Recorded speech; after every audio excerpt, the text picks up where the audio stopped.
পটুয়াখালীর রাঙামাটিতে সংরক্ষিত বনায়নে বন খেকো চক্রের রাক্ষসে থাবার সত্যতা পেয়েছে ৩ সদস্যের তদন্ত কমিটি। এরই মধ্যে তারা ঘটনাস্থল পরিদর্শন করেছেন। গাছ কাটার অপরাধে অভিযুক্ত ঘের মালিক জুয়েল শিকদারকে আসামি করে একটি মামলা দায়ের করে আদালতে প্রেরণ করা হয়েছে। কামরুল হাসানের তথ্য ছবিতে প্রতিবেদন।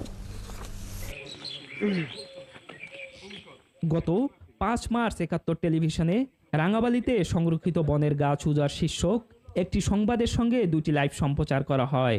সংবাদটি নজরে আসে বন বিভাগের। তাৎক্ষণিক পটুয়াখালী সহকারী বন সংরক্ষক তারিকুল ইসলামকে আহ্বায়ক, বন বিভাগের রাঙামাটি রেঞ্জ কর্মকর্তা অমিতাভ বসু ও চরমন্তাস রেঞ্জ কর্মকর্তা KM মনিরুজ্জামানকে সদস্য করে একটি তদন্ত কমিটি গঠন করেন বিভাগীয় বন কর্মকর্তা শফিকুল ইসলাম। এরই মধ্যে তারা ঘটনাস্থল পরিদর্শন করে সংবাদের সত্যতা পেয়েছেন। পরিদর্শনে তারা কিছু অনিয়ম করেছে, কয়েকটা গাছ কেটেছে, এটা আমরা লক্ষ্য করেছি, আর কিছু জায়গা সম্প্রসারণ করেছি। ইতিমধ্যেই বিজ্ঞ আদালতে মামলা দায়ের করা হয়েছে। বন বিভাগের কর্মকর্তারা আরও জানান, এ ঘটনায় একটি মামলা দায়ের হয়েছে। এতে আসামি করা হয়েছে অভিযুক্ত ঘের মালিক জুয়েল শিকদারকে। প্রয়োজনীয় আইনগত ব্যবস্থা গ্রহণ করা হয়েছে। মামলা বিচারাধীন। আমরা মামলা অলরেডি কোর্টে প্রেরণ করে দিয়েছি।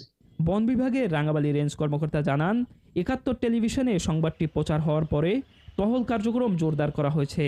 কেউ যদি বন অপরাধ সংগঠিত করে তাৎক্ষণিক আইনগত ব্যবস্থা গ্রহণ করা হবে। টহল কার্যক্রম আরো জোরদার করা হয়েছে।